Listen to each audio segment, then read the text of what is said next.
Hello everybody, welcome to another episode of Curail Listings. I'm your host Prajwal Hania, and on this episode we are going to take a brand new book called A Biography of Innovations written by R. Gopalakrishnan. Let's explore what's in this book.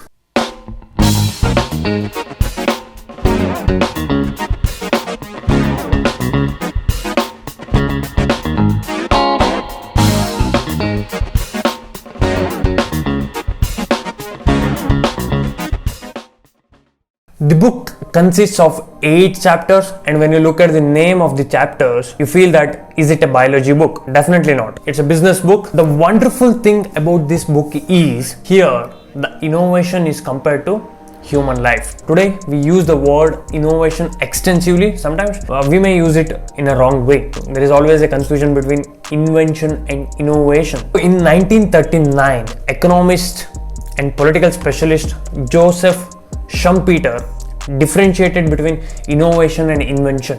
He stated that innovation involves commercialization, whereas invention not. Invention, maybe you may take one product and you may invent a product, but when you commercialize that product, that's innovation. When it is going to help large number of people in millions, if that product helps, then that is termed as innovation. In this episode, I will be using this keyword innovation many number of times. So don't get annoyed by it. Without using it, some factors I cannot describe. Here author uses Erikson model of 8 stages of life. So what are all those stages I'm going to mention here? Maybe in the first stage, few months after the baby is born, that's the first stage. Up to the age of 3, it's stage 2. In stage 3, it's 3 to 5 years old. In the 4th stage, it's 5 to 12. Where a child learns to read and write. So these are the different stages of Erikson model of life. So there are 8 basic stages. Similarly, the book consists of 8 chapters, which is fertilization, birth, infancy, childhood, adolescence, young adult, maturity and aging. These are all related to human life. It is related to product innovation. That is compared here. That's wonderfully it's a wonderful way to imagine it. There are a lot of anecdotes inside the book, but I cannot explain everything, each and everything. So I have chosen very few of them, maybe 1 or 2, that's it. And I have taken main concepts of whatever the main concepts highlighted in the book. This chapter explains how a concept gets fertilized in the brain. There's a little explanation about how the brain works. For complete details of it, and if you want to learn more about it, I would like to suggest you Andrew Huberman podcast. Do consider watching it once. It says that human birth is definitely a lottery. I usually don't believe in luck, but when it comes to the birth of human, it is definitely something which is much more beyond than what we all notice. That may be something like a luck. Even ideas too. It's not that everybody will get the same idea. And more importantly, it's not about the idea, it's about the implementation. So at first, getting the idea and implementing, that's also the toughest part. That may be something he called as, it's also a lottery. Okay, then let us get into how does a concept will develop into the idea. This is explained by taking many examples. One such example is Fair and Lovely cream. So we definitely know it. We have seen that advertisement maybe 100 times when you're a kid, and when you see the advertisements in television, this advertisement was at large scale. The interesting factor is they have changed the name Fair and Lovely to now it's Glow and Lovely. Why did they change the name? I will leave it to you.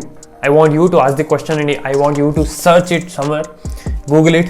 You will definitely find it something interesting. You need to think about it too. He has taken this particular concept to show that how does a concept is developed into an idea and idea into a prototype. This concept of becoming fair-skinned is not something new to our human beings, as this one is embedded in the minds of several people. When it's already embedded in the minds of the people, what happens is one or the other person is soon going to develop an idea. So one such person is Girish Mathur. Girish Mathur is a biologist. As a result of his studies in dermatology and skin cancer, he was intrigued by this becoming a fair skinned person. So what did he do? This basically related to R&D in HUL, Hindustan Unilever Limited. This was 30-40 years back. That product is even still alive today. That's Fair and Lovely, what it is called as Glow and Lovely. When he got interested in this concept, they actually studied about it. They found out that one of the important factors for the color of the skin is melanin. When they studied a lot about this, they developed a prototype. They developed a prototype in 1971 and they kept it on the shelf. They didn't develop into a complete product. And once the prototype is developed, it took 2 years for them to develop a safe product which can be actually commercialized. And today you can see the result. In the same section, he also explains about story of electric bulbs. It's not Thomas Alva Edison only invented the bulb. So if you are asking anybody today who invented the electric bulb, each and everybody is going to tell it's Thomas Alva Edison, because the patent was in his name. He was more efficient than many other people at his time who developed electric bulb. Not only him, before him 22 others developed the electric bulb, but it was not efficient as his product. This shows that not only Edison got the idea of the bulb, many people before him. One person got the idea and he developed the prototype and changed everything. No, it's not like that. They tried it, so many people tried it, and then one person got it because of his effort and his efficiency factor. Concept gets fertilized in the brain, then how does it develop into an idea? Let us ask that how the concept in the brain transforms into an idea. There are 4 active promoters that help. As mentioned, it may be serendipity, mindset, associative thinking, and articulation. Ideas actually arise out of frenetic neurons. Dreams arise out of experimenting with new combinations of neurons. If you know the story of how the benzene structure was formed, it's really interesting. Get to know about that story too, how the benzene structure was formed. It's not that you sit simply at one place and you will get a dream. Maybe he or she will be working at that particular concept, and somewhere at some time it may flash you. The idea may flash. Next comes the mindset. Through her research, Professor Carol Dweck suggested that there are 2 types of people. One is people with the fixed mindset and the people with growth mindset. Fixed means people believe that all the abilities what they have, it's fixed. And if you believe that your abilities can be increased, then that's a growth mindset. I think fixed mindset, I don't go with it. Growth mindset is something what it drives us. And associative thinking is unusual insofar as it ascribes a value to inexperience. If you have any kind of experience at one job, then you think that you know how to do that job. You may not find a different solution for solving one particular problem. But if you are new to the job, you will find a different solution for that. Then the concept may develop into an idea. In between, there are so many anecdotes. I'm skipping all of them. Be sure that you go through all of that when you're reading the book. One of the things that caught me here was the author says that creativity is not genetic. It's a lot more effect of the environment where we grow. It's much more about setting expectation. This really caught me. Most of us believe that the creativity is genetic. It may be, and it's also not.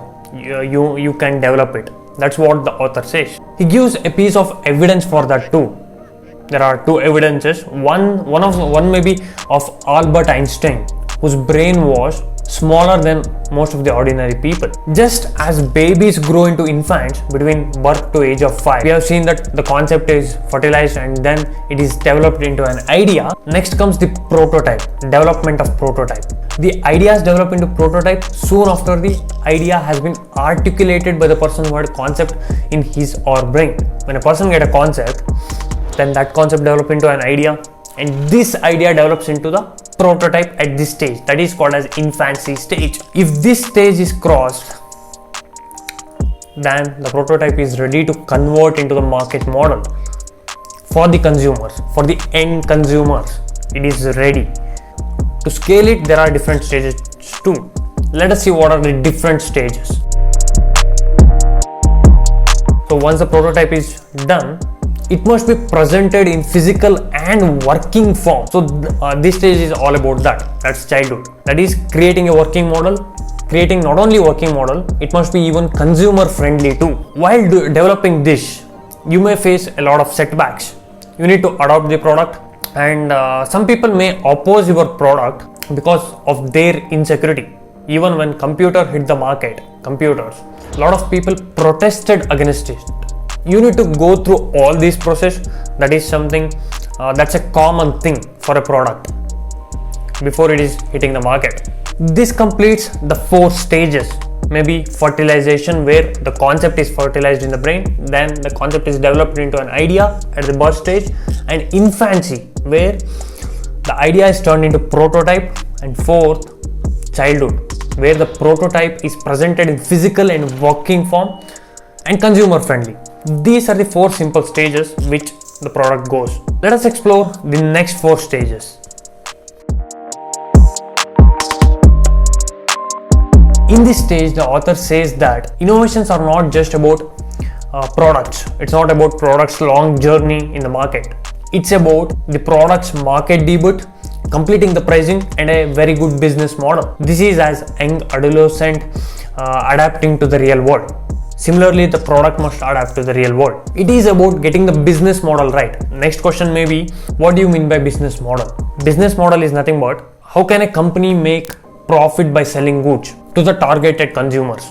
It may include a lot of other features too, but basically in vague terms, this is how the revenue is generated to the company, how the company can make profit. And this stage involves disciplined business model development, acting fast but through thoroughness, getting lucky along the way. Getting lucky along the way means it may be timing. I am explaining all the chapters very briefly. It includes more number of anecdotes which I feel little bit unstructured. I am giving more importance to the terms and steps, and briefly about how the product is related, how the product innovation is related to human life. And this is what happens when each and every product gets developed. The marketing thing may be different, but it goes through all these processes.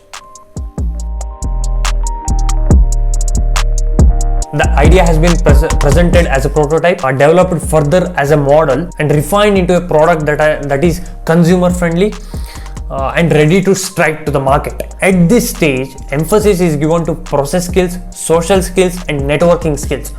What is this process skills?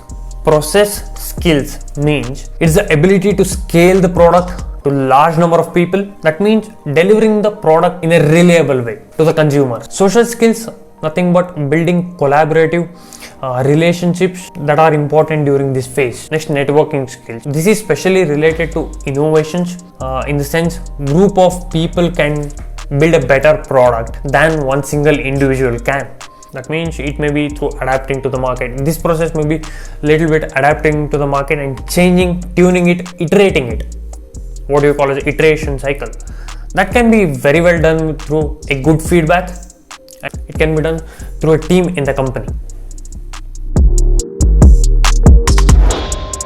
There is a term called product life cycle, which means each of them have their own stages of life. It may be from idea stage to evolution, or introduction of it till the product removal from the market. You may consider there are 4 stages to it. One is introduction of the product to the market. Next comes growth, maturity, decline. If people find something alternative and they don't want to use this product, then there's a decline of the product. This whole stage is termed as product life cycle. There is going to be a lot of difference when something is introduced to the market and when it is declined. There is a lot of difference in it. There may be a different evolution of the same, different versions. Take the example of YouTube. Back then how it was introduced, now they are bringing a lot of changes in it. Their business model is changed. They are giving you not only premium version of it, there is free and premium version of it. If you take it free, then they are going to play the advertisement. If you are taking premium, then you need to pay the fees for them. It's going to be like subscription model. And maybe after 5 years, after 10 years,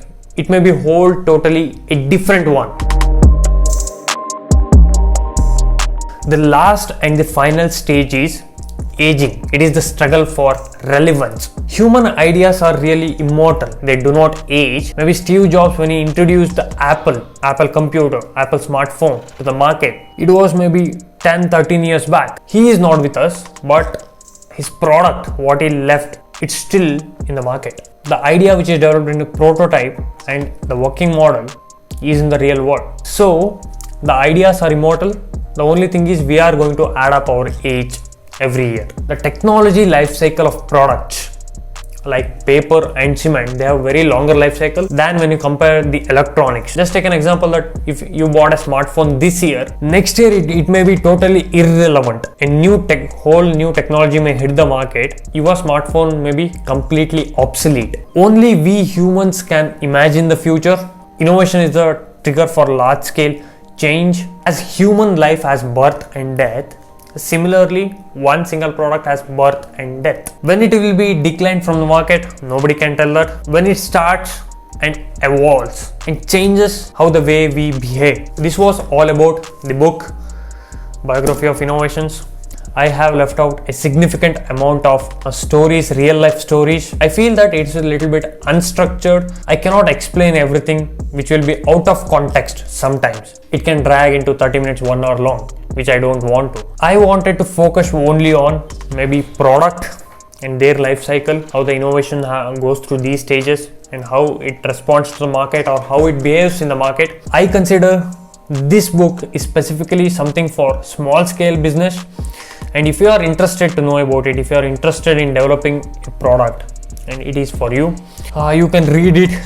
You will get more number of experience of the author in different industries. That's it for this episode.